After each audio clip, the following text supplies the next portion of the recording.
évêque du diocèse de Dassa-Zoumé, Excellences, Monsieur le Président de l'Assemblée nationale du Bénin, Mesdames et Messieurs les présidents des institutions de la République, Monsieur le Président de la Cour constitutionnelle du Bénin,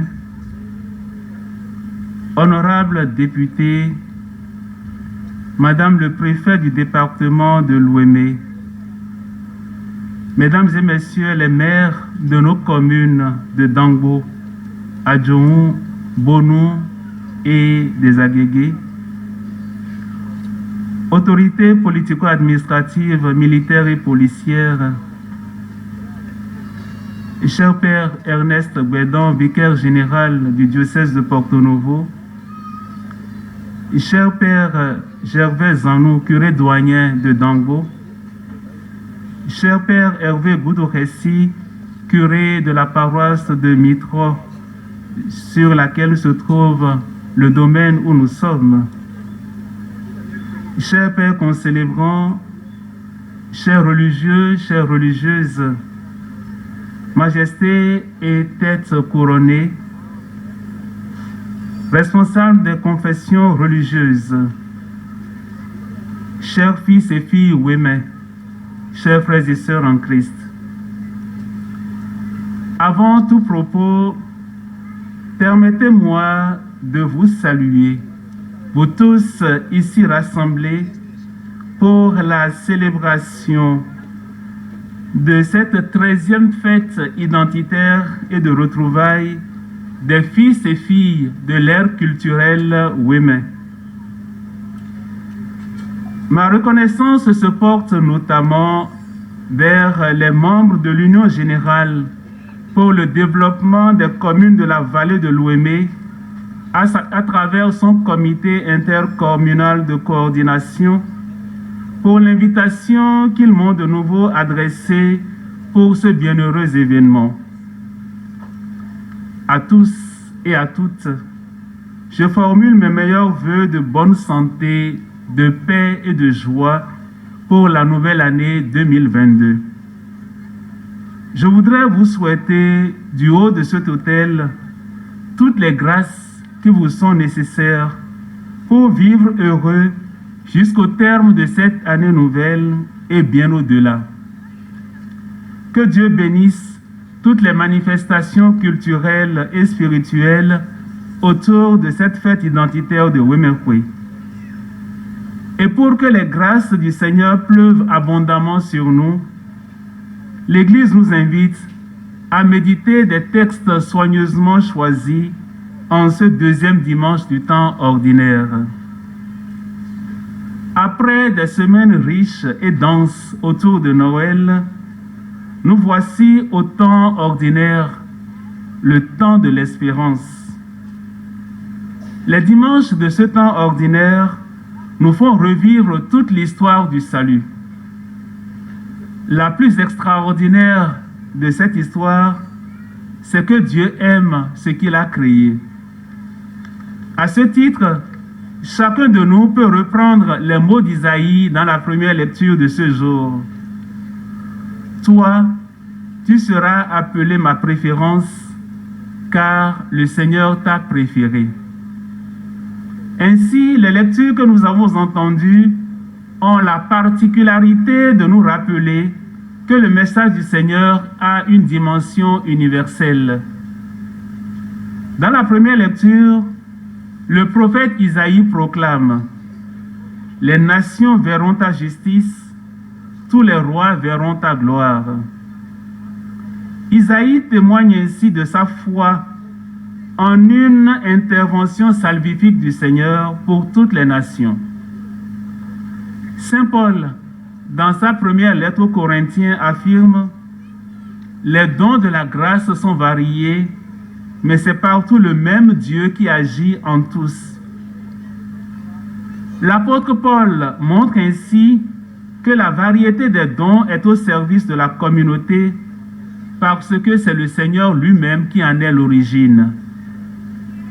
Enfin, l'évangile selon Saint Jean, qui nous a été si bien admirablement chanté, nous rapporte les noces de Cana. Dans cet épisode que seul Saint Jean évoque, Jésus est présenté comme celui qui vient inaugurer les noces nouvelles où l'humanité tout entière est conviée. En voyant le zèle et la passion dont témoignent les membres du comité intercommunal de coordination de l'Union générale pour le développement des communes de la vallée de l'Ouémé, je voudrais simplement relire la première lecture de ce jour et mettre sur leurs lèvres des paroles comme celle-ci. Pour la cause des communes de la vallée de l'Ouémé, je ne me tairai pas. Pour tout le pays ouémé, je n'aurai de cesse que sa justice ne paraisse dans la clarté et sa clarté et son salut comme une torche qui brûle. Oui, avec la grâce de Dieu qui inspire les initiatives et les bonnes œuvres aux uns et aux autres, au pays ouémé, on ne dira plus délaissé. À la vallée de l'Ouémé, on ne dira plus désolation. Tout ceci n'est possible que si chacun de nous s'engage, comme fils et filles ouémé, à être l'espoir pour le développement du pays ouémé. C'est le message essentiel de Saint Paul dans la deuxième lecture, quand il évoque la diversité des charismes dans le même et unique esprit. L'apôtre Paul parle de l'articulation entre l'unité et la diversité. Il rappelle qu'il serait absurde dans l'Église de s'affronter sur la base de droit et de pouvoir.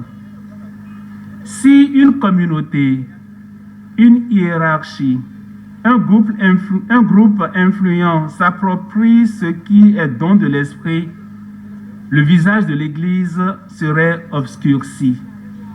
Par conséquent, cette 13e édition de la fête identitaire et de retrouvailles des fils et filles de l'ère culturelle ouémé n'est possible que grâce aux divers charismes des organisateurs et de tous les participants. Les services sont variés, les charismes sont variés, mais c'est le même Seigneur qui agit. Mais comment construire le pays ouémé à la lumière de ce message de Saint Paul dans la deuxième lecture? Comme l'affirme Saint Paul, chacun a reçu un don. À l'un, il est donné une parole de sagesse ou de connaissance. À un autre, le don de la foi ou de la guérison. À un autre encore, le don des miracles et de la prophétie. Et pourtant, seul l'Esprit Saint agit au cœur de cette diversité de charismes qui n'est finalement que communion. C'est cet esprit qui a insufflé aux organisateurs et à tous les acteurs à divers niveaux d'unir leurs forces et leurs charismes pour nous faire converger ici aujourd'hui. Je voudrais alors saluer le coordonnateur général, M. Antoine Bonou, pour son dynamisme et l'inspiration profondément catholique qu'il insuffle à toutes les éditions de Ouémekoué. Je salue et remercie ses collaborateurs et collaboratrices, tous ceux et celles qui ont pris l'initiative de faire mémoire de notre Père dans la foi, le Père Dominique Adéyemi, en instituant cette fête des Ouéménou. L'occasion nous est ainsi offerte d'insister sur l'une des attentes primordiales comme fruit espéré de cette 13e édition. Il s'agit de l'unité et de la communion entre les fils et filles ouémé.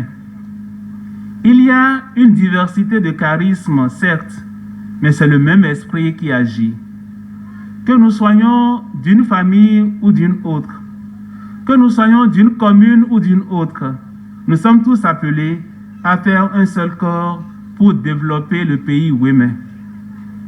Et justement, si nous avons convergé en ces lieux pour la célébration eucharistique comme sommet de cette 13e édition de Ouémekoué, c'est pour montrer que notre communion prend sa source dans l'Eucharistie, car la communion évoque d'abord et avant tout l'Eucharistie.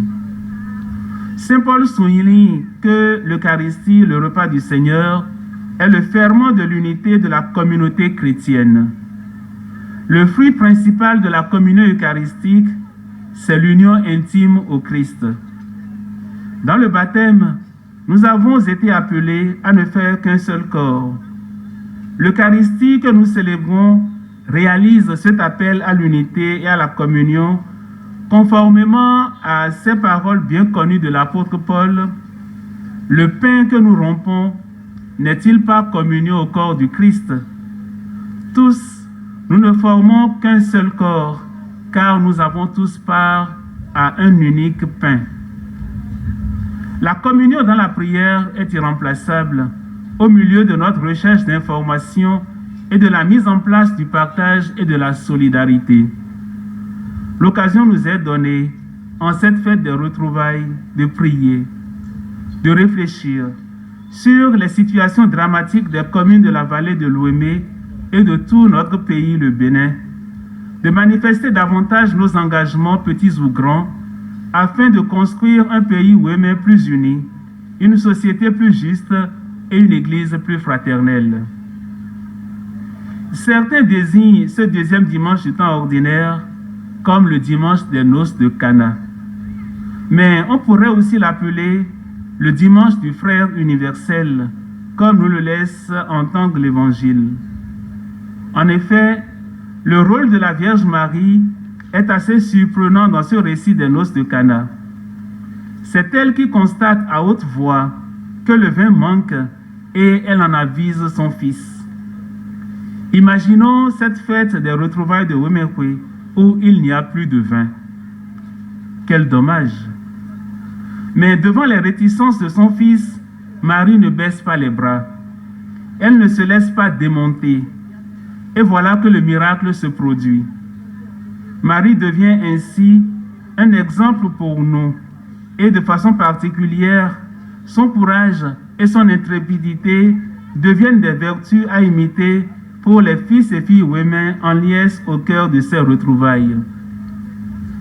Oui, chers fils et filles ouémins, comme Marie, et conformément à votre devise que je rapporte, Ouémekwe, l'espoir du peuple ouémé pour ton développement, vous êtes donc invités à prendre soin du frère universel, de ceux et celles qui sont dans l'indigence, de ceux et celles qui souffrent de la solitude, pour manifester ainsi la gloire de Dieu.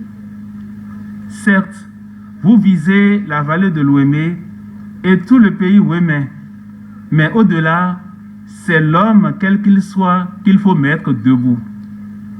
On le voit bien et on le lit bien sur les pancartes. Ouémez-nous, gardons notre fierté et continuons d'agir pour les générations futures. En effet, les efforts auxquels vous consentez sont appelés à avoir des répercussions et des effets au-delà des seules limites des communes de la vallée de l'Ouémé. D'ailleurs, toute forme de solidarité sociale est destinée en principe au développement intégral de l'homme.